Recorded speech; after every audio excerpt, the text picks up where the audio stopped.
Bismillahirrahmanirrahim. Assalamualaikum warahmatullahi wabarakatuh. Innal hamdalillah nahmaduhu wa nasta'inuhu wa nastaghfiruh wa na'udzu billahi min shururi anfusina wa min sayyiati a'malina. May yahdihillahu fala mudilla lahu wa may yudlil fala hadiyalah. Wa asyhadu an la ilaha illallah wahdahu la syarikalah wa asyhadu anna Muhammadan abduhu wa rasuluh. Allahumma salli ala nabiyyina Muhammad wa ala alihi wa man tabi'ahum bi ihsan ila yaumiddin.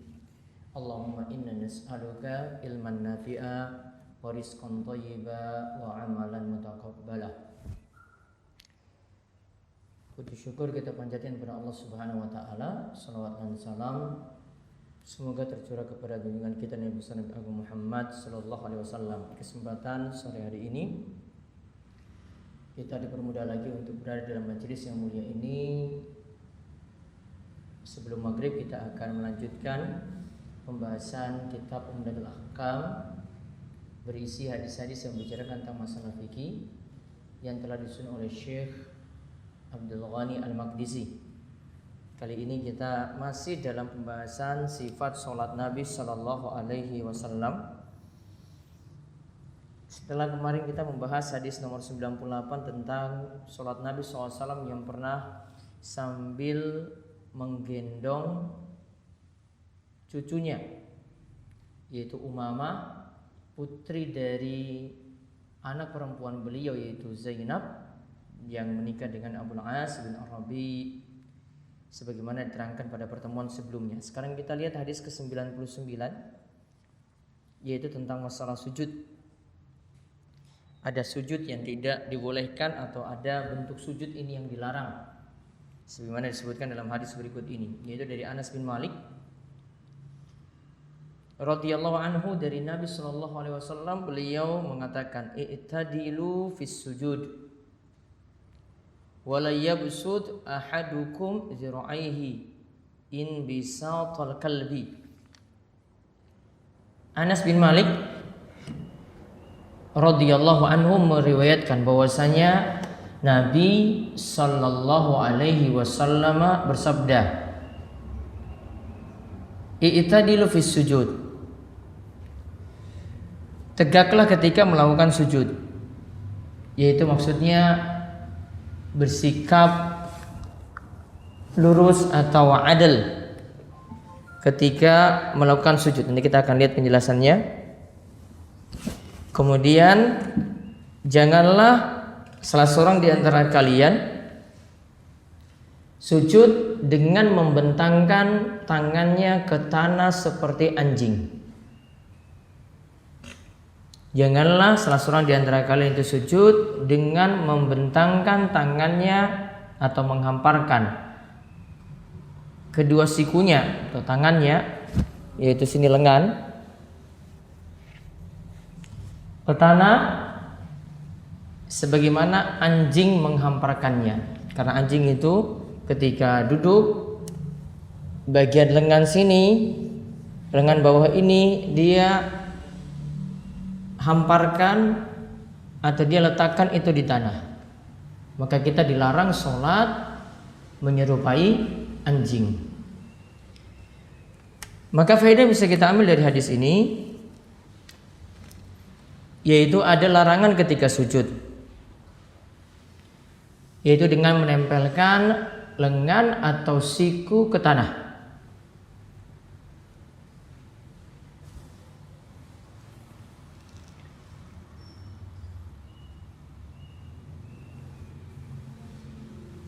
Ada larangan ketika sujud, yaitu dengan menempelkan lengan itu ke tanah. Dan dikatakan zira itu dari ujung jari ini, ujung jari sampai siku. Zira dalam hadis itu dari ujung jari sampai siku. Sedangkan kalau orang Arab menyebut lengan atas dari siku sampai pundak sini, ini namanya adud. Kalau dari ujung tangan, ujung jari sampai siku itu namanya zira. Berarti zira ini nggak boleh nempel ke tanah. Kemudian faedah yang lainnya lagi tadi tentang sujud. Kita diperintahkan sujud dengan menegakkan tangan. Jadi sujudnya itu tangannya diangkat. Sujudnya tangannya itu diangkat. Jangan sampai ditempelkan tadi, ditempelkan di tanah, namun diangkat. Adapun di sini ada di penjelasan terjemahan, disyariatkannya tegak ketika sujud, yaitu duduk di antara dua sujud. Ini penjelasannya kurang tepat. Ini pembahasannya bukan lagi bahas duduk antara dua sujud, namun ini lagi bahas sujud, sehingga bisa dihapus kalimat yaitu duduk di antara dua sujud. Ini lagi membahas ketika sujud tangan tidak boleh nempel ke tanah, bukan ketika duduk antara dua sujud. Jadi ada yang kurang tepat di sini penjelasannya, atau ada yang terjemahan di sini kurang tepat. Nah, jadi tangan ketika sujud tangannya itu diangkat, ditegakkan, tidak nempel ke tanah dari siku sampai ujung jarinya. Diperintahkan diangkat seperti ini. Nah, di sini para jamaah sekalian lihat, apakah di sini disuruh untuk diangkat sampai tegak sekali? Kemarin sudah kita terangkan ketika pembahasan bahwasanya Nabi ketika sujud itu membuka antara kedua tangannya sehingga kelihatan putih ketiaknya. Kelihatan putih ketiak Nabi SAW, menunjukkan bahwasanya Nabi SAW itu angkat seperti ini sangat-sangat terbuka. Kemarin diberikan catatan, ini tidak berlaku untuk perempuan, ini tidak berlaku untuk wanita, karena kita perlu kompromikan, tidak monoton saklek dengan hadis tadi saja. Namun ada perintah untuk wanita itu untuk memperhatikan aurat, sedangkan aurat ibu-ibu itu dari seluruh tubuhnya kecuali wajah dan telapak tangan. Ya, seluruh tubuhnya kecuali wajah dan telapak tangan. Maka wajah dan telapak tangan tidak boleh itu dalam kelihatan terlihat lekuk tubuh. Saya contohkan misalnya, ibu-ibu ketika sholat itu tidak boleh kelihatan kakinya, nggak boleh. Ya, kakinya itu mesti tertutup. Apakah cukup dengan kaos kaki? Kaos kaki nggak cukup juga. Kalau misalnya kakinya itu masih kelihatan, maka ibu-ibu itu bisa mengambil sarung atau ruku atau mukena untuk nambah lagi bagian bawah nutup sampai kakinya. Adanya kaos kaki belum, apalagi gamis ibu-ibu cuma ngatung saja di atas mata kaki, belum cukup seperti itu. Kaos kaki walaupun nutup kaki dia cuma nempel ketika itu. Ibu-ibu tidak cukup seperti ini. Ummu Salamah pernah bertanya pada Nabi SAW, "Wahai Rasulullah, boleh nggak saya sholat dengan gamis saja tanpa menggunakan izar? Saya nggak pakai sarung, wahai Rasulullah." Rasulullah memberikan catatan, boleh ingkana sabighan, boleh, namun dengan catatan itu harus lebar, nutupi sampai kakimu. Berarti kalau tidak lebar, tidak nutupi sampai kaki, nggak boleh. Artinya harus tetap ditutup ketika itu, sehingga keadaan yang di bawah ini ibu-ibu kadang kurang memperhatikan, kadang bagian kakinya itu cuma memakai kaos kaki saja, atau ketika sholat ini kakinya terbuka begitu saja, tidak pakai kaos kaki sama sekali juga, namun tetap dalam keadaan terbuka. Harusnya ambil ruku atau sarung, mukena yang nutupi sampai kaki. Ini sedikit penjelasan yang menunjukkan bahwa aurat untuk wanita benar-benar diperhatikan di sini. Ya, sehingga ketika sholat apakah tangannya terbuka? Tidak. Dalam mazhab Syafi'i perbedaan sujud wanita dengan sujud laki-laki. Kalau sujud laki-laki boleh dia buka tadi sampai kelihatan putih ketiaknya Nabi SAW tadi dicontohkan. Sedangkan kalau wanita dibuat agak rapat. Namun yang jelas tidak boleh nempel lengan ini ke lantai, ke tanah. Dikarenakan ada hadis tadi, larangan menyerupai anjing ketika sujud dengan tangannya itu nempel ke lantai tadi. Kemudian ada faedah yang lainnya lagi dari hadis 99 tadi, Larangan menyerupai hewan. Larangan menyerupai hewan dalam gerakan-gerakan sholat. Dalam gerakan-gerakan sholat. Contohnya di sini satu kita bahas, tangannya nempel ketika di lantai. Kemarin ketika kita bahas saat duduk antara dua sujud, ada keterangan saat duduk kakinya yang belakang itu dia buka keluar. Ya, kakinya dia buka keluar gini. Dia tidak duduki kakinya, yang kanan atau yang kiri tidak dia duduki, yaitu kirinya tidak dia duduki, malah dia buka keluar. Ini juga termasuk seperti duduknya hewan. Sudah kita bahas sebelumnya, ya, dan ini juga dilarang. Ada beberapa perbuatan lagi yang ini tidak boleh menyerupai gerakan-gerakan hewan, tidak boleh. Contoh misalnya Nabi SAW itu menyatakan tentang turun sujud, janganlah turun seperti menderumnya unta. Namun di sini nanti ada khilaf pendapat di antara para ulama, apa yang dimaksudkan menderumnya unta di sini? Apakah yang turun di sini tangan dulu atau kalau lutut dulu? Para ulama beda pendapat. Yang jelas Nabi SAW cuma mengatakan jangan turun seperti menderumnya unta. Namun yang tentang hadis tangan dulu atau kalau lutut dulu, nah ini beda pendapat. Ada yang sahihkan lutut dulu, ada yang sahihkan tangan terlebih dahulu. Nah ini butuh perincian juga dalam hal ini. Selama ini yang kami pahami dari dalil yang ada, hadis yang membicarakan tentang lutut dulu atau tangan duluan, keduanya kontradiksi atau para ulama sebut dengan hadis mudharib, sehingga dua-duanya itu dikatakan lemah karena kontradiksi tadi, bertolak belakang tadi, sehingga tidak kita kuatkan yang lutut dulu atau yang tangan dulu. Maka bebas di sini mana yang mau dipilih. Boleh memilih lutut dulu, boleh memilih tangan dulu. Kali ini kita masih membahas tentang masalah sholat, masuk pada bab yang baru, wajibnya tumakninah. Syekh Abdul Ghani Al-Maqdisi membuat judul bab wujubut tumakninah fi ruku' was sujud. Wajibnya tumakninah ketika rukuk dan sujud. Dan juga termasuk untuk gerakan-gerakan sholat yang lainnya. Nah, hadisnya di sini panjang dan ini menjadi dasar penting pembicaraan mengenai tumaknina sekaligus mengenai rukun-rukun sholat. Di sini membicarakan tentang tumaknina sekaligus juga membicarakan rukun-rukun sholat. Yaitu hadisnya dari Abu Hurairah radhiyallahu anhu. Ia meriwayatkan bahwa Nabi SAW dakhala al-masjid.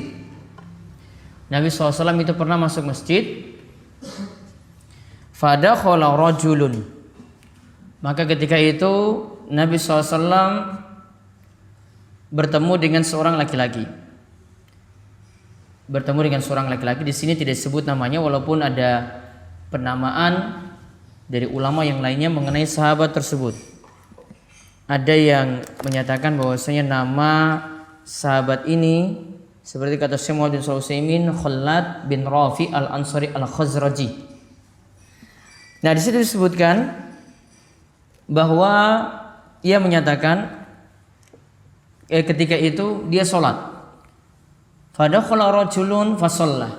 Nabi SAW bertemu dengan seorang dan ketika itu dia melaksanakan sholat. Sholatnya di sini ini bukan kita bicara sholat biasa. Kalau sholat biasa tentu hadis ini tidak akan diungkapkan. Namun sholat orang ini yang melaksanakan sholat ini sholat yang masalah. Yaitu karena terlalu cepat. Tidak ada tumakninah. Nah, di sini disebutkan summa jaa fasallama. Summa jaa fasallama. Kemudian dia datang langsung mengucapkan salam pada Nabi sallallahu alaihi wasallam. Dalam riwayat lain Nabi sallallahu alaihi wasallam menjawab salam orang ini. Faradda Nabi sallallahu alaihi wasallam, lantas Nabi sallallahu alaihi wasallam itu menjawab salamnya. Dan nanti akan terus berulang, salam ini akan diucapkan, nanti salamnya juga akan dibalas sebagaimana diriwayatkan tadi dalam riwayat tambahan. Kemudian dikatakan ketika itu Nabi SAW mengatakan pada laki-laki ini yang sholatnya terlalu cepat, irji fasolli fa innaka lam tusolli. kembalilah. Fasolli, lakukanlah solat. Artinya ulangi solatmu tadi. Fa innaka lam tusolli, karena sebenarnya tadi engkau itu tidak solat. Sebenarnya tadi engkau itu tidak solat. Faraja fasalla kama shalla summa jaa fasallama ala nabi sallallahu alaihi wasallam. Lalu dia melaksanakan solat ini yang kali kedua dia laksanakan. Lalu sudah selesai, dia bertemu Nabi SAW lagi. Lalu dia mengucapkan salam lagi pada Nabi SAW. Nah, di riwayat lain yang tadi saya sebutkan, Nabi SAW menjawab salamnya lagi. Faqal, kemudian Nabi katakan pada orang ini, sudah lakukan sholat 2 kali. Nabi katakan sama dengan yang kalimat yang tadi, irji fasolli fa innaka lam tusolli. Ulangi sholatmu karena tadi kamu itu belum sholat. Ulangi sholatmu karena tadi kamu itu belum sholat. Dan ini diulang sampai 3 kali. Tadi kali kedua dia ulangi sholat lagi, kemudian datang lagi pada Nabi SAW. Lalu Nabi SAW itu menyuruh dia sholat. Namun sebelum Nabi SAW mau menyuruh dia sholat yang ketiga kalinya, walladzi ba'atsa bil haq, orang ini mengatakan pada Nabi SAW, demi yang mengutusmu dengan kebenaran, la uhsinu ghairahu fa'alimni, aku tidak bisa melakukan sholat lagi sebagus yang tadi aku lakukan. Aku tidak dapat melakukan yang lebih baik selain ini. Artinya sholat yang tadi dia ulang-ulang tadi itu, ia katakan ini sholat dia yang paling bagus. Berarti sebelumnya bagaimana? Ya, sebelumnya berarti paling rusak, paling jelek. Baru kali itu dia sholat paling bagus. Baru kali itu dia sholat paling serius dan paling bagus. Maka ketika itu Nabi SAW itu mengatakan, karena dia minta, ajarilah aku wahai Rasulullah. Maka Rasulullah SAW mengajarkan kepada dia, idza qumta ila shalah fakabbir, jika engkau itu mau memulai sholat maka ucapkanlah takbir, Allahu Akbar. Kemudian summa qra' ma tayassara minal Qur'an, lalu engkau baca ayat Al-Qur'an yang mudah bagimu. Summa raka' hatta tatma'inna raki'an, kemudian engkau rukuk sampai rukuk dalam keadaan tumakninah, dalam keadaan tenang.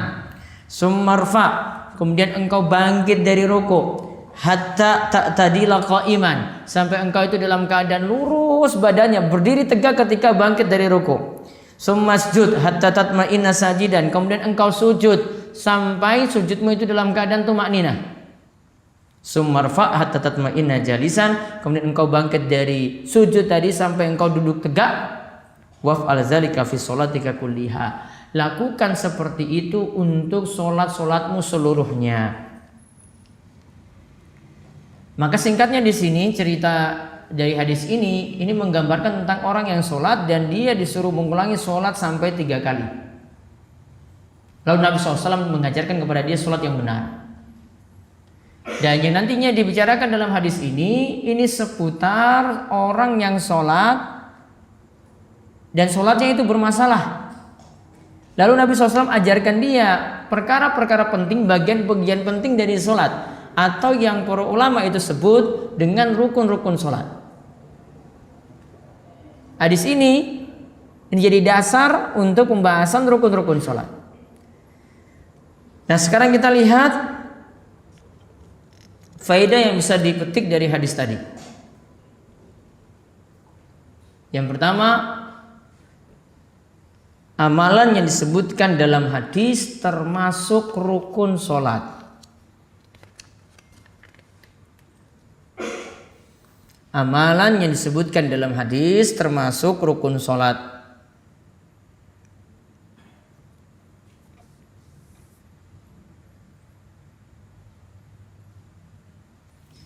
Kalau kita rinci kesimpulannya dari hadis ini, walaupun nanti kita perlu pertimbangkan dengan hadis-hadis yang lainnya, namun dari hadis ini saja apa saja termasuk rukun sholat, para ulama itu sebutkan yang termasuk rukun sholat dari hadis ini. 1, berdiri.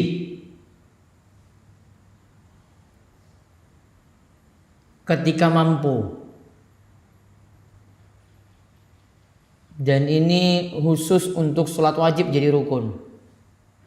Khusus untuk sholat wajib. Adapun sholat sunnah, walaupun kita mampu berdiri, kita mau kerjakan dengan duduk, boleh. Karena memang sifat sholat sunnah fleksibel. Artinya bebas mau lakukan bagaimana. Dia walaupun mampu berdiri, dia lakukan duduk boleh. Namun pahala berdiri lebih besar dibandingkan dengan pahala sholatnya dalam keadaan duduk tadi. Kemudian yang kedua, takbiratul ihram. Itu takbir pertama ketika memulai sholat tadi. Allahu Akbar. Ini masuk rukun. Sholat tidak sah kalau tidak dimulai dengan takbiratul ihram. Dan ini ijma', kesepakatan para ulama. Dan ini ijma' kesepakatan para ulama.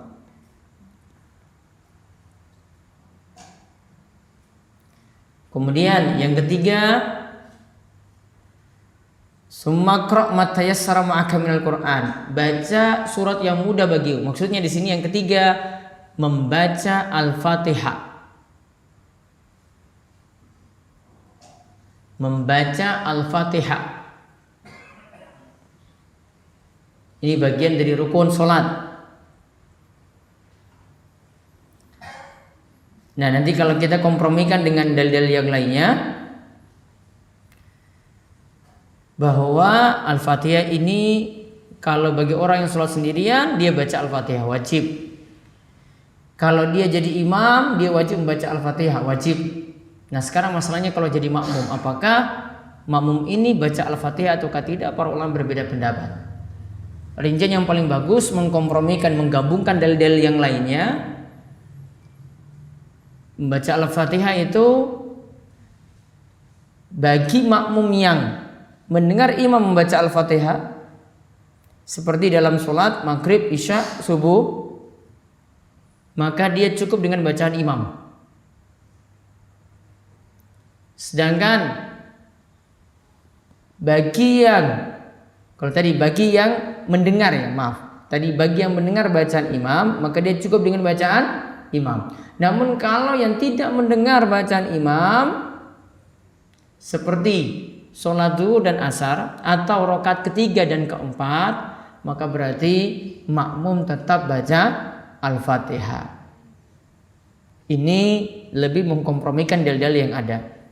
Karena satu dalil mengatakan la sholata liman lam yaqra' bi Fatihatil Kitab. Kita nanti akan lihat pembahasannya. Tidak ada sholat bagi orang yang tidak membaca Fatihatul Kitab, yaitu surat Al-Fatihah. Ada dalil yang lain menyebutkan ketika Al-Quran itu dibaca diperintahkan untuk diam.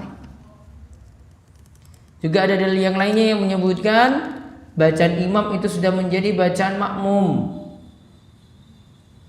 Maka kompromi dalil-dalil yang ada tadi, pendalilannya atau perinciannya seperti itu, yaitu untuk yang dengar imam baca surat Al-Fatihah, maka dia cukup dengan bacaan imam. Namun kalau dia tidak mendengarnya, maka tidak boleh.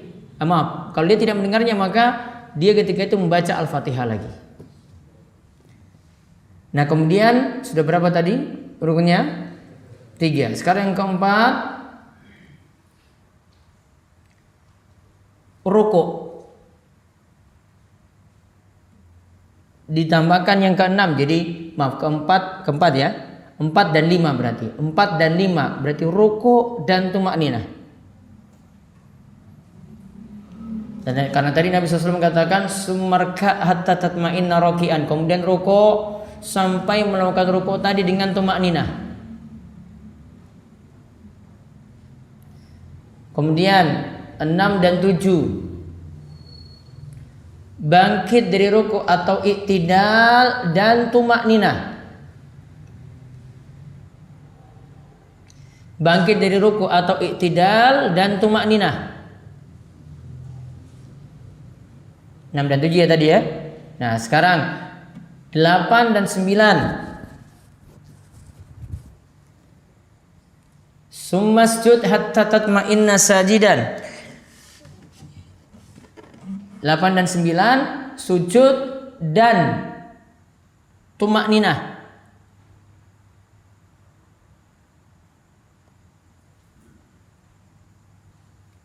Kemudian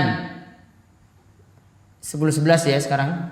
10-11 summarfa hatta ta'tadila qa'iman. Kemudian bangkit dari sujud, yaitu duduk antara dua sujud dan tumakninah.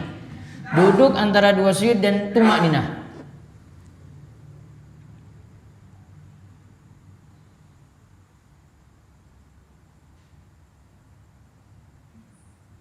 Kemudian sujud lagi dan tumakninah. Ya, sekarang yang ke-12 yaitu ditutup nantinya dengan salam. Berarti ke-12 ucapan salam.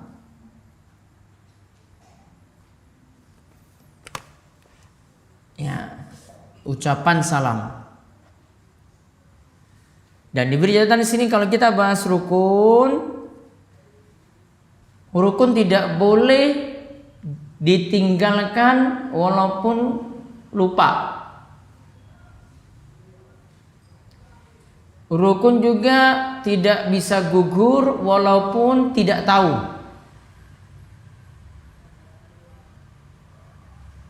Rukun juga tidak bisa gugur kalau sengaja ditinggalkan.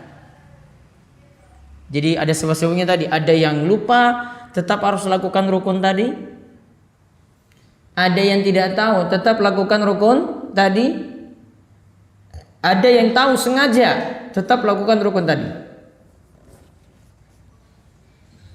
Karena orang yang jeleknya sholatnya tadi, dia kan tidak tahu kalau tumakninah itu bagian dari rukun, ya kan? Tadi kita sebut tumakninah bagian dari rukun ya. Dia tidak tahu tumakninah bagian dari rukun. Namun disuruh ulang berapa kali tadi? 3 kali. Dia tidak tahu kalau itu bagian dari rukun, disuruh ulang 3 kali. Wong dia katakan tadi, saya tidak pernah melakukan sholat sebagus ini. Berarti sebelum-sebelumnya lebih jelek daripada itu. Makanya Nabi SAW ajarkan dia, ini loh yang benar seperti ini. Nah sekarang kalau tadi pengertiannya rukun tidak bisa gugur kalau orang itu lupa. Maka kalau bapak ibu-ibu kekurangan 1 rakaat, misalnya sholat isya cuma 3 rakaat saja, tidak bisa kekurangan 1 rakaat ini ditutup dengan ucapan istighfar, tidak bisa. Astagfirullah, tadi saya lupa 1 rakaat. Bisa nggak? Nggak bisa. Mau istighfar 1000 kali pun untuk menutupi 1 rakaat tadi nggak bisa. Karena apa tadi? Rukun tidak boleh gugur, tidak boleh ditinggalkan walaupun lupa. Berarti konsekuensinya apa kalau lupa 1 rakaat? Tambah 1 rakaat. Kalau lupa saja tambah 1 rakaat selama wudunya belum batal, cuma nambah 1 saja. Misalnya imam isyanya lupa, kurang 1 rakaat. Maka ketika habis sholat sudah salam, terus imamnya pergi dekat rumah, di sini rumah dekat masjid, masuk rumah, terus jamaah beritahu, Pak Imam, tadi itu sebenarnya kami ini semua sepakat Bapak itu kurang 1 rakaat. Apa yang harus dilakukan? Bareng-bareng dengan imam tadi dan jamaah masuk masjid lagi tambah 1 rakaat. Tidak bisa ditutup dengan apa tadi? Tidak bisa tutup dengan istighfar walaupun 1000 kali. Karena kalau rukun ditinggalkan, ini kan rukun 1 rakaat ini banyak ini rukunnya. Ini bukan 1 rukun saja. Rukunnya banyak ditinggalkan di sini. Maka harus ditambah rakaat itu. Adapun kalau sampai rumah kentut batal berarti, maka ulangi sholat dari awal. Karena sudah tidak nyambung lagi. Berarti sudah batal sholat yang tadi. Sehingga ketika itu harus ulangi sholat dari awal. Namun kalau wudunya masih ada, tinggal neruskan saja. Ini kalau melakukannya karena lupa. Ya, jadi di sini pengertian rukun seperti itu. Contoh di sini memahami rukun. Rukun itu tidak boleh ditinggalkan. Ya, rukun itu tidak boleh ditinggalkan. Ya, ketika kita sudah masuk rukun, contoh. Imam lupa tahiyat awal. Dalam mazhab Syafi'i, Istilah tahiyat awal itu masuk dalam istilah sunnah ab'ad,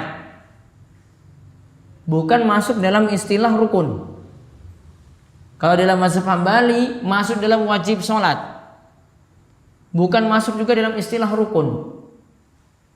Konsekuensinya apa? Kalau ini masuk sunnah ab'ad, kalau ditinggalkan tahiyat awal itu ditinggalkan, maka boleh sholatnya lanjut, kekurangan tadi ditutup dengan sujud sahwi. Sekarang masalahnya, gimana kalau imam lupa tahiyat awal lalu sudah berdiri ke rakaat ketiga dan berdirinya sudah sempurna? Kalau berdirinya sudah sempurna berarti sudah masuk rukun baru. Ingat kaidahnya tadi, rukun tidak boleh ditinggalkan, ya kan? Rukun tidak boleh ditinggalkan. Kalau dia turun untuk kejar tahiyat awal tadi, berarti dia tinggalkan rukun. Cuma gara-gara kejar sunnah.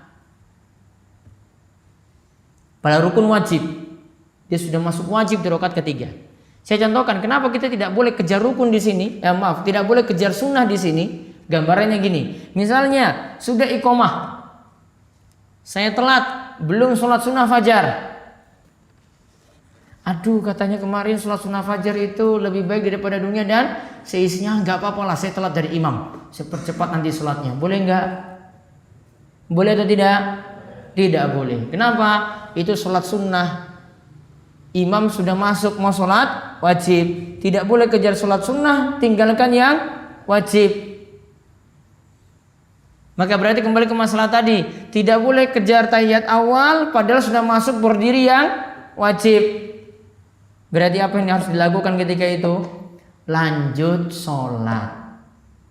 Setelah itu nanti di akhir sholat sebelum salam lakukan 2 kali sujud dengan niatan sujud sahwi.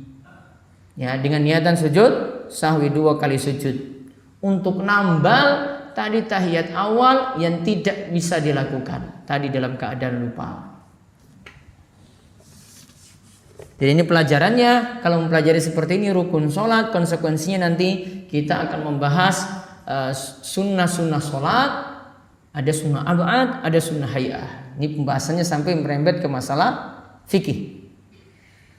Nah intinya tadi rukun-rukun seperti itu. Kaidah penting tadi, rukun tidak boleh ditinggalkan walaupun lupa, walaupun apa tadi? Tidak tahu, walaupun juga dengan sengaja. Tidak boleh ditinggalkan. Apalagi kalau lupa serokaat. Contoh misalnya, ada yang lupa lagi.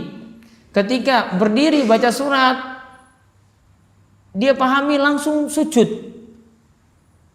Tidak ruku, tidak i'tidal, maka dia harus kembali, berarti kembali ke rukun tadi, yaitu kembali ke rukuknya, kembali ke i'tidalnya tadi. Tidak boleh langsung sujud. Seandainya ada yang lupa seperti itu, mungkin saking ngantuknya ya, sampai ketika sholat langsung Allahu Akbar langsung turun sujud, rukuknya lupa, maka dia harus kembali kepada rukuk tadi dan i'tidal yang dia itu tinggalkan. Nah, kemudian faedah yang lainnya lagi dari hadis ini, kita simpulkan lagi, tumaknina itu bagian dari rukun sholat. Tumaknina bagian dari rukun sholat.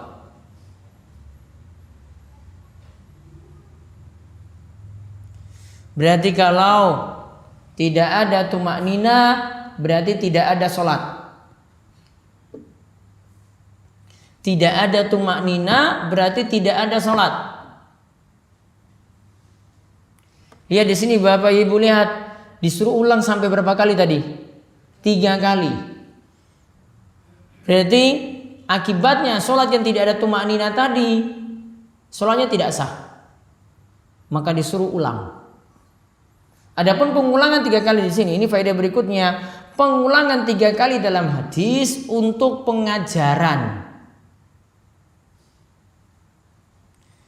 Pengulangan 3 kali tadi dalam hadis itu untuk pengajaran. Agar orang yang salah ini paham dan tidak mengulanginya lagi. Wah, saya sudah disuruh ulang sampai 3 kali. Besok saya nggak akan ulang lagi.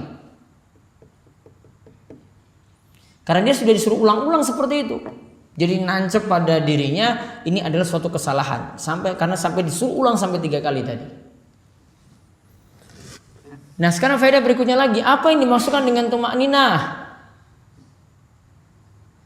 Bapak ibu sekalian, tumakninah itu nantinya berbeda dengan khusyuk.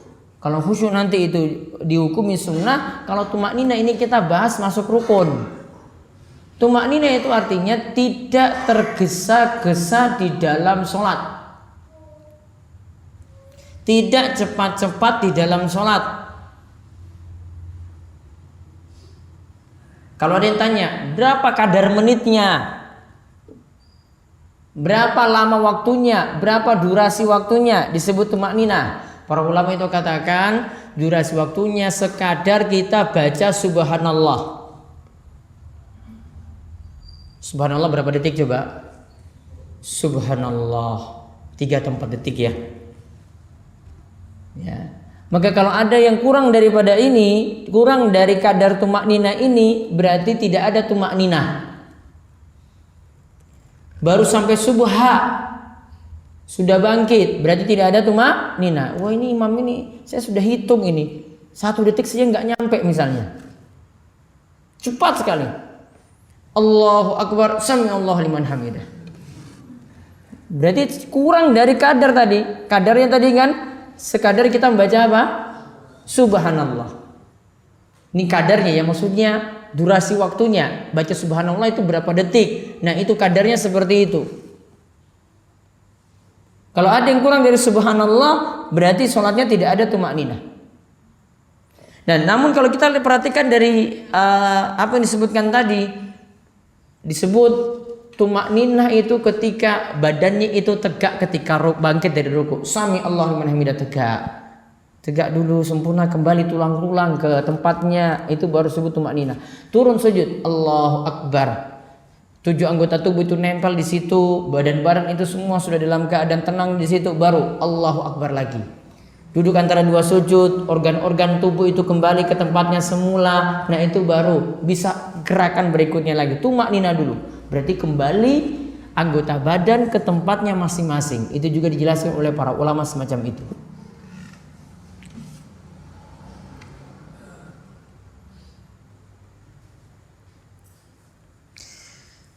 Kemudian ada faedah lagi. Ini masuk tadi rukun sholat yang ke-13 berarti.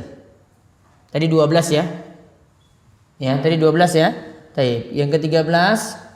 Maaf, tadi salam belum ya? Salam sudah, tahiyat akhir belum ya?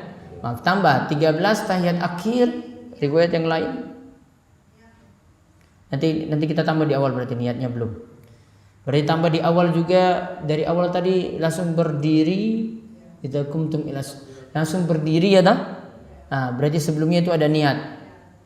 Niat berarti sudah berapa itu? Tadi 12 tambah niat 13. Terus tambah 14 tahiyat akhir.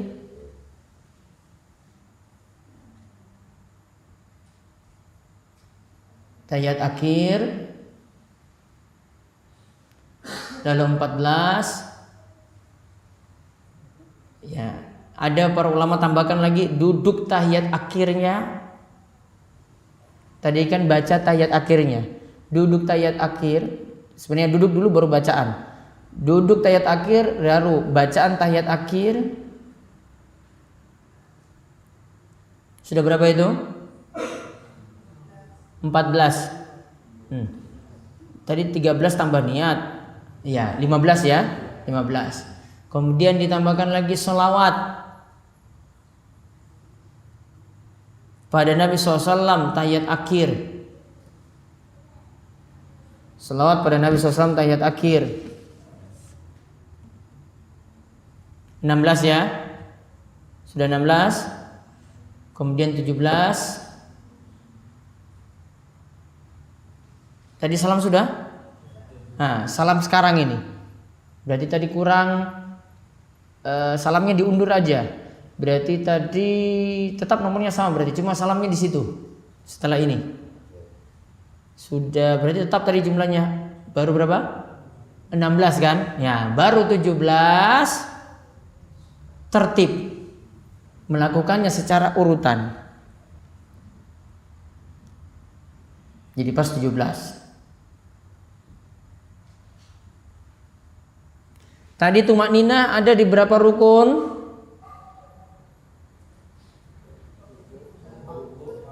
Ruko, bangkit dari ruko, sujud, duduk antara dua sujud kan? 4 berarti ya. Berarti kalau 17 kurang 4 cuma 13 saja kan? Nah, sebagian ulama itu katakan 13 karena digabungkan jadi satu. Kalau tadi saya pisah. Coba lihat dari awal tadi, berarti nomor 1 niat, 2 baca, 2 berdiri, 3 baca Al-Fatihah. Maaf, ulang dulu. 1 niat, 2 berdiri, 3 takbiratul ihram, 4 baca Al-Fatihah, 5, 6 baru ruku dan tumakninah. Iya tak? Terus 7, 8 i'tidal dan tumakninah. Terus 7, 8, 9, 10 sujud dan tumakninah. Terus 11, 12 duduk antara dua sujud dan tumakninah, ya kan? Terus 13 duduk tahiyat akhir, 14 bacaan tahiyat akhir, 15 selawat pada Nabi di tahiyat akhir, 16 salam, 17 lakukan tadi secara berurutan. Pendalilannya dari sini dan penggabungan dalil yang lainnya. Totalnya ada 17 tadi. Ini juga disebutkan 17 ini dalam Safinatun Najah, sama urutannya seperti tadi. Kalau di dalam kitab Matan Al-Ghaya wa Takrib mazhab Syafi'i jadi 13. Kalau sini jadi 17. 17 itu yang tadi tumak ninanya dikeluarkan, hitungannya satu-satu. Kenapa perlu itu dikeluarkan? Biar orang paham kalau ruku ada tumak nina, kalau bangkit dari ruku ada tumak nina, kalau sujud ada tumak nina, duduk antara dua sujud juga ada tumak nina. Karena di bagian itu biasanya orang cepat-cepat. Surat mungkin santai dia baca, namun ketika ruku pingin cepat, bangkitnya juga pingin cepat, badannya belum kembali dia pingin cepat, sujudnya juga demikian dia pingin cepat, ya, duduk antara dua sujud juga demikian pingin cepat, sehingga di situ tekankan ada tumak nina. Nah, di situ ditekankan ada tumak nina. Ya, jadi itu bagian dari rukun tadi. Jadi ditambah terakhir berarti tertib atau secara berurutan. Kemudian faedah yang lainnya lagi dari hadis ini tentang mulianya akhlak Nabi Shallallahu Alaihi Wasallam. Hadis ini menunjukkan mulianya akhlak Nabi Shallallahu Alaihi Wasallam.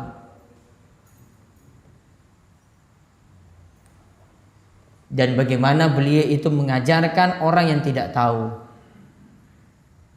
Nabi SAW tadi tidak keluar kata-kata bodoh loh di sini. Ya, tidak keluar kata-kata bodoh di sini. Kamu kok masa kayak begini saya sholat nggak paham-paham? Kamu selama ini sholat di mana? Kok sekarang baru sholatnya itu paling bagus? Sebelum-sebelumnya kamu kemana saja? Dia nggak rendahkan. Namun Nabi SAW cuma suruh apa? Irji, ulangi. Fa innaka lam tusolli, karena kamu belum dinilai sholat.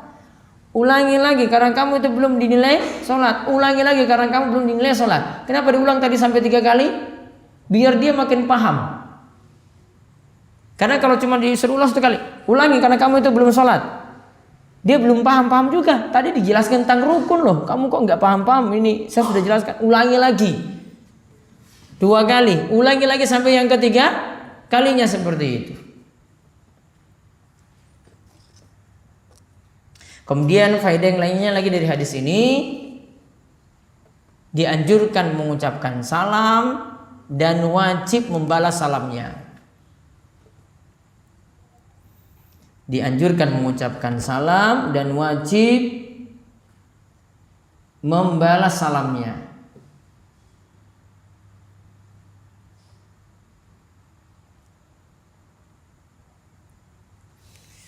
Kemudian faedah yang lainnya lagi, hadis ini menunjukkan setelah Al-Fatihah bacalah surat yang mudah kita baca. Bacalah surat yang mudah kita baca.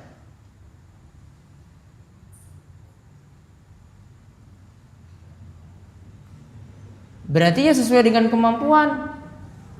Kita tidak dipaksakan untuk membaca sesuatu yang sebenarnya kita tidak mampu. Jadi kalau ada yang sering bertanya, gimana Ustadz kalau kita itu baca surat itu dari mushaf langsung? Maka hadis ini sudah menerangkan tadi. Sumakra ma tayassara ma'aka minal Qur'an. Bacalah ayat Al-Qur'an yang mudah bagimu. Atau di dalam surat Al-Muzammil disebutkan faqra'u ma tayassara minal Qur'an. Bacalah ayat Al-Qur'an yang mudah kamu baca. Maka yang mudah saya dibaca, tidak perlu sampai membuka mushaf untuk membacanya. Itu lebih afdal karena melihat dari kemampuan, dan ketika itu tidak perlu ada gerakan-gerakan tambahan untuk mindah mushaf, untuk taruh mushaf. Juga dia akan luput dari perintah saat sholat itu menghadap ke tempat sujud, dia menghadap ke mushaf. Beberapa sunnah sholat nanti jadi gugur, dia tidak dapat, dan terlalu memaksakan diri ketika itu.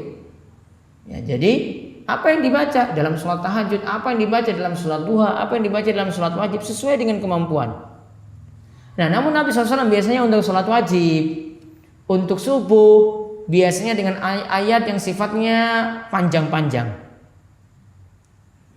Tiwalul mufassal. Tiwalul mufassal itu dari surat Qaf, antara surat Qaf sampai sebelum surat Amma yatasa'alun.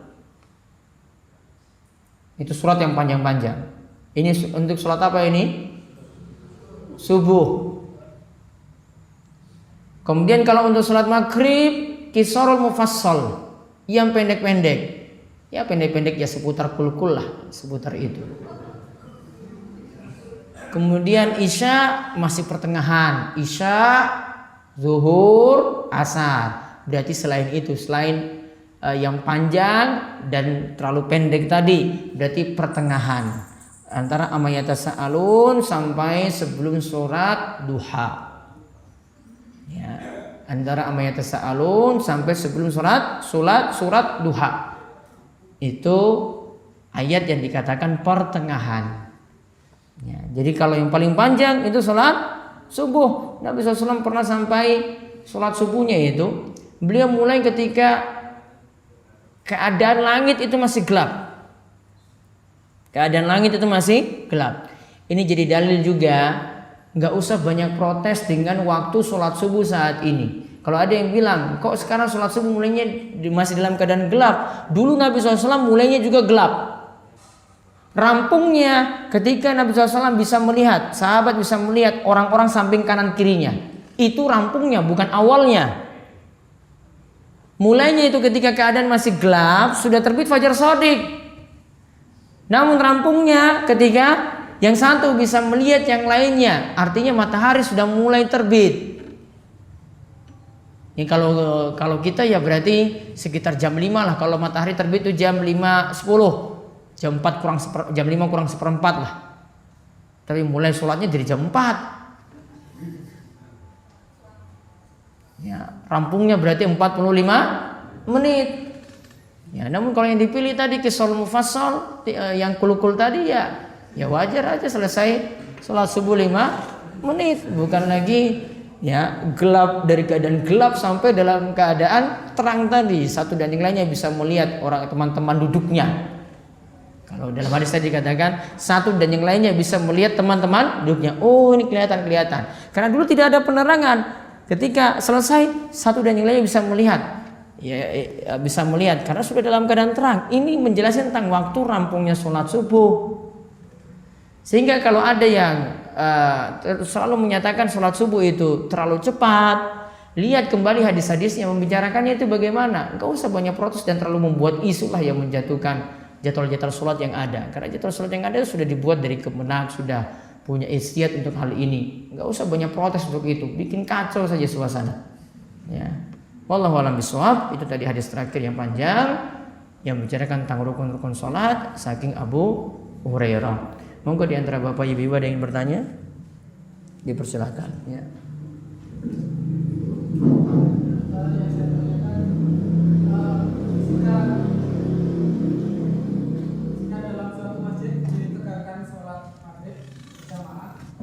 Kemudian sudah dijalankan sholat maghrib berjamaah, tiba-tiba dalam waktu itu hujan deras. Setelah selesai salam, kemudian imam memerintahkan muadzin untuk qomat lagi untuk ditegakkan sholat isya karena hujan deras berjamaah di awal. Nah, kemudian ketika itu ada jamaah yang datang. Nah, pertanyaan yang pertama, kalau misalnya jamaahnya itu dia belum sholat maghrib, kemudian kalau dia itu tahu ternyata jamaah yang ada itu sedang mau menegakkan sholat isya yang di jamak, itu jamaah yang baru ini yang belum sholat maghrib ini harus mengikuti imam atau sholat sendiri. Kemudian yang kedua, kalau jamaah tahan dulu. Tadi imamnya sholat katanya jamak dengan isya. Sekarang imamnya lagi sholat isya berarti makmum datang mau sholat maghrib. Berarti kan konsekuensinya dia boleh ngikuti, namun ketika sudah selesai 3 rakaat, makmum yang 3 rakaat butuhnya tadi, dia berhenti ke rakaat ketiga, langsung dia salam. Nanti ketika di rakaat ketiga duduk tahiyat akhir, kemudian dia salam. Kalau jamaah yang baru tadi tidak tahu, jadi niatnya sholat maghrib, tahunya yang sudah jamaah itu juga sholat maghrib, Gak masalah. Katanya tadi sudah, sekarang sholat isya makmumnya. Imamnya sudah sholat isya, ya, terus makmumnya datang sholat maghrib. Ya sudah dikerjakan 3. Dia pahami maghribnya itu 3, maka dia kerjakan 3. Dia tidak perlu tahu niat imam seperti apa. Baik, sampun. Tanya berikutnya.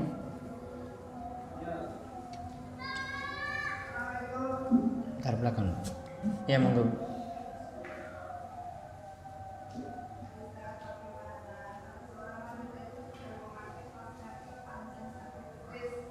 Ada wanita pakai kaos kaki panjang sampai betis, terus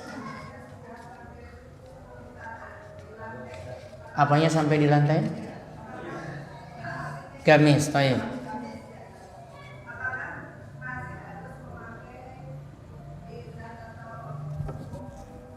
Kalau gamisnya sudah nutup kaki, nggak perlu pakai sarung lagi atau nggak perlu pakai ruko. Meskipun juga nggak pakai kaos kaki. Ya dengan catatan tadi ketika mau sujud juga kakinya tertutup, nggak kelihatan. Yang jelas kaos kaki itu bukan syarat, Bu. Yang jadi syarat itu nutup kaki. Kalau dia pakai kaos kaki setengah betis, kemudian roknya itu sampai di setengah betis itu nggak sah. Harus turun sampai bawah. Iya, karena kakinya kelihatan bentuk lekuknya. Perempuan nggak bisa seperti itu. Makanya tadi Nabi katakan pada Ummu Salamah, boleh asalkan gamismu itu sabighan, lebar, memanjang sampai nutup kakimu. Sehingga Nabi SAW tidak bicarakan kaos kaki di situ. Jadi adanya kaos kaki atau tidak itu bukan yang kita bicarakan. Terserah mau pakai. Kalau keluar saya sarankan ya pakai. Namun kalau sholat ibu misalnya di rumah dan sarungnya sudah panjang atau rukunya sudah panjang nutup sampai mungkin lebihnya segini dari kaki, ya itu jelas ketika sujud itu nggak kelihatan sama sekali. Terus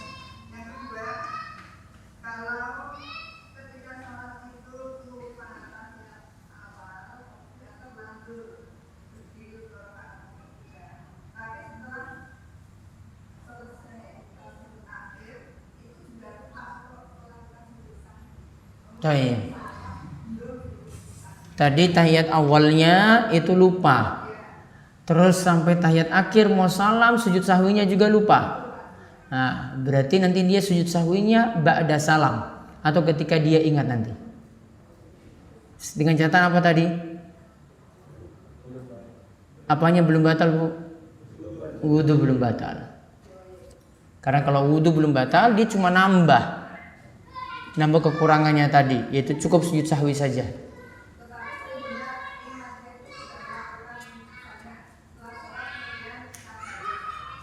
Iya, setelah sholat tadarus terus ada yang ingatkan tadi lupa tahiyat awal, nggak masalah. Dengan catatan wudunya belum batal. Iya, tidak pakai jarak berapa jam nggak. Yang penting wudunya belum batal. Baik, bagus.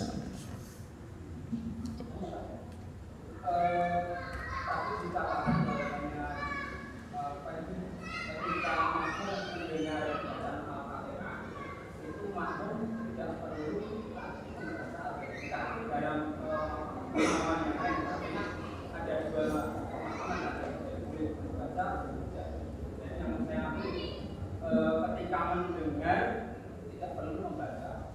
Bagaimana dengan bacaan imam yang bacaannya itu ambiar, artinya bacaan surat-suratnya itu tidak fasih. Tidak fasih belum tentu tidak sah. Jadi artinya Al-Fatihah cukup dibacakan oleh imam itu. Baik, iya. Ingat baik-baik, tidak fasih itu belum tentu tidak sah. Dia kalau sudah memenuhi tasydidnya sudah pas, tidak ada yang hilang dari tasydidnya, huruf-hurufnya itu sudah pas, tidak ada makna yang berubah, sah. Kemudian yang kedua, ini saya dilakukan ketika Ramadan di masjid biasanya masjid besar. Jadi ketika itu seringnya itu sholatnya bacaannya panjang. Jadi Ramadan bacaannya panjang.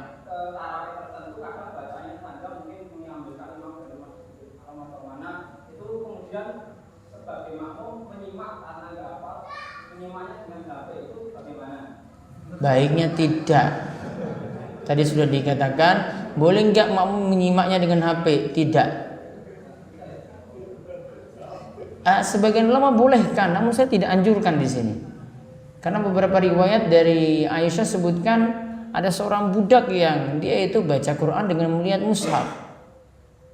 Dibiarkan, namun kurang afdol. Kenapa paksakan diri lihat Al-Quran? Butuh banyak gerak loh di situ. Ambil HP, nyalain, buka mushaf, ketika turun rukuk naruh lagi, repot kan? Ngapain ada gerakan-gerakan tambahan di situ?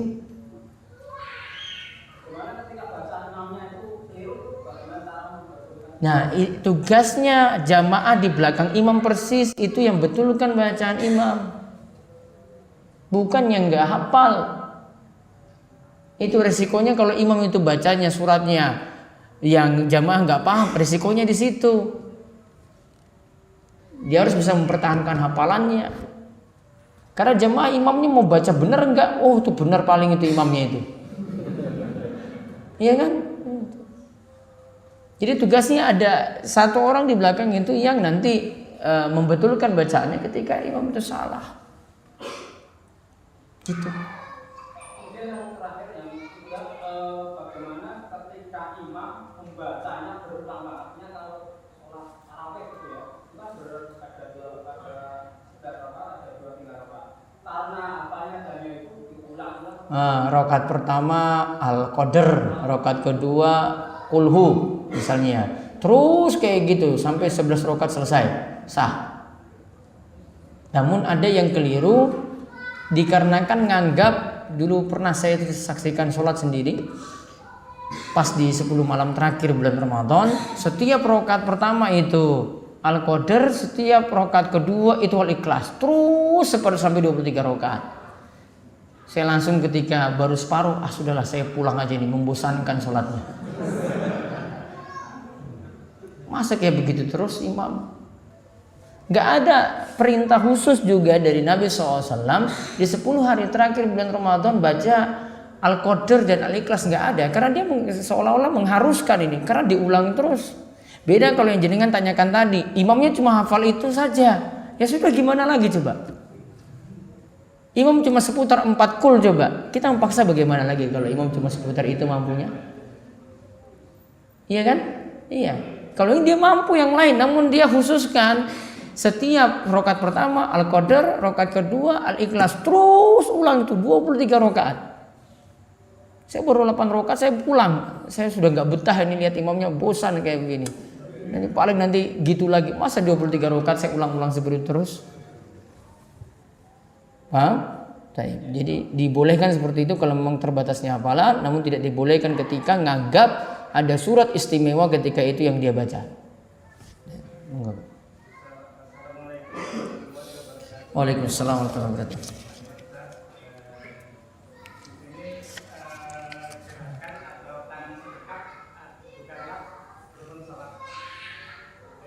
Masuk sunnah sholat Pak, nanti tangan sedekap. Tangan sedekapnya nanti masuk rukun. Masuk sunnah sholat. Iya. Tapi tetap dilakukan juga.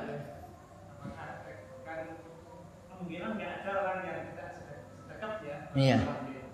Terus kalau di sini saya pernah melihat sedekap itu ada yang di atas ini, ada yang di sini, ada yang miring ini, yang benar, yang salah, yang mana? Yang benar di sedekapnya tangan kanan di atas tangan kiri. Ini.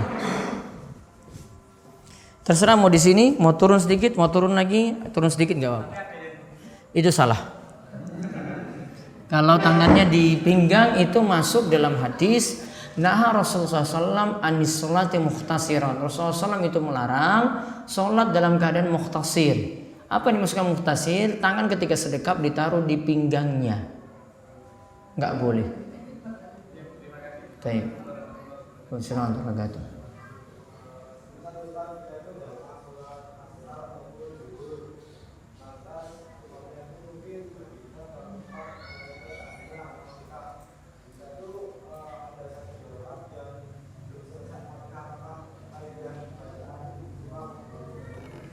Kira-kira jenengan yang terlalu lambat atau imam yang sangat-sangat cepat, nanti bisa dipertimbangkan di sini.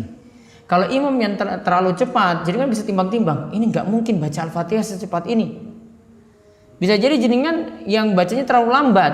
Bismillahirrahmanirrahim. Alhamdulillahirrabbilalamin. Sudah paham padahal imamnya itu super cepat bacanya. Maka kalau imamnya sebenarnya standarnya itu sudah tercapai, standarnya sudah tercapai, maka jenengan putuskan bacaan Al-Fatihah, ikuti imam. Kekurangan yang ada nanti ditanggung oleh imam. Sama seperti jenengan itu ketika dapat imam itu ruku, dapat 1 rakaat, padahal baca Al-Fatihah nggak dapat, maka jadi tanggungan imam juga. Ya, maka lihat standarnya. Kalau ngerti imamnya itu biasanya cepat-cepat, kita percepat bacaan saja. Namun kalau kita sudah percepat kok dia lebih cepat lagi, jenengan nanti perlambat ya bacaannya tadi dan lakukan gerakan lainnya dengan normal. Ya, dan lakukan gerakan lain dengan normal tanpa mengikuti imam walaupun telat nanti. Enggak masalah. Dah? Itu ya. Baik, ada yang di kertas ini. Ada yang mungkin. Waalaikumsalam warahmatullahi wabarakatuh.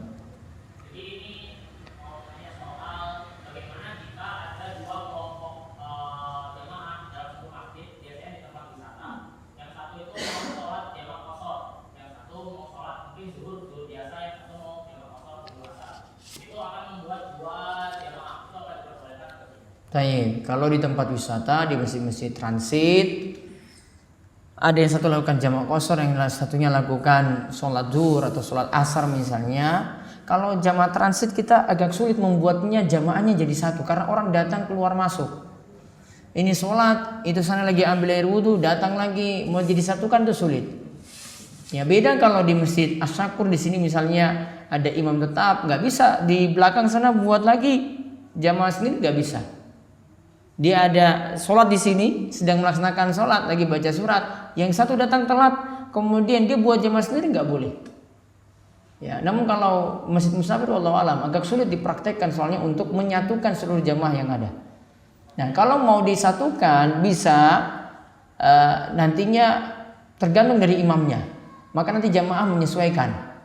Jadi imamnya misalnya memilih, saya sholat zuhur qashar, maka ada jamaah yang di sini dia seharusnya bukan musafir, dia sholatnya 4 rakaat, maka dia tetap 4 rakaat. Imamnya selesai 2, nanti makmumnya tambah lagi 2 rakaat.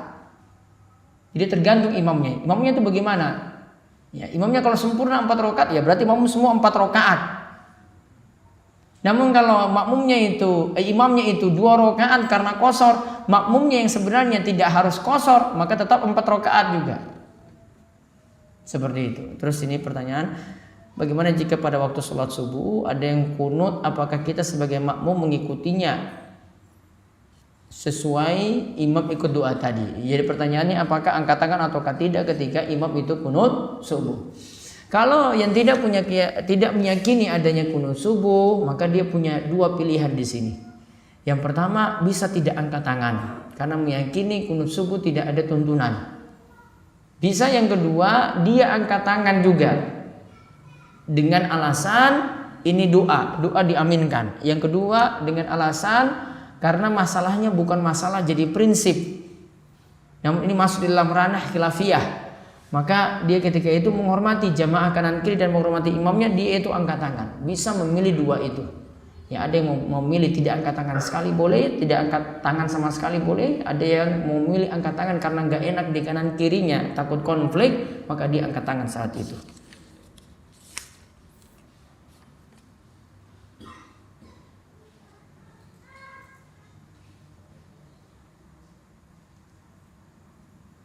Bolehkah mempunyai rekening di bank dengan tujuan untuk memudahkan transaksi? Kalau tujuan memudahkan transaksi boleh.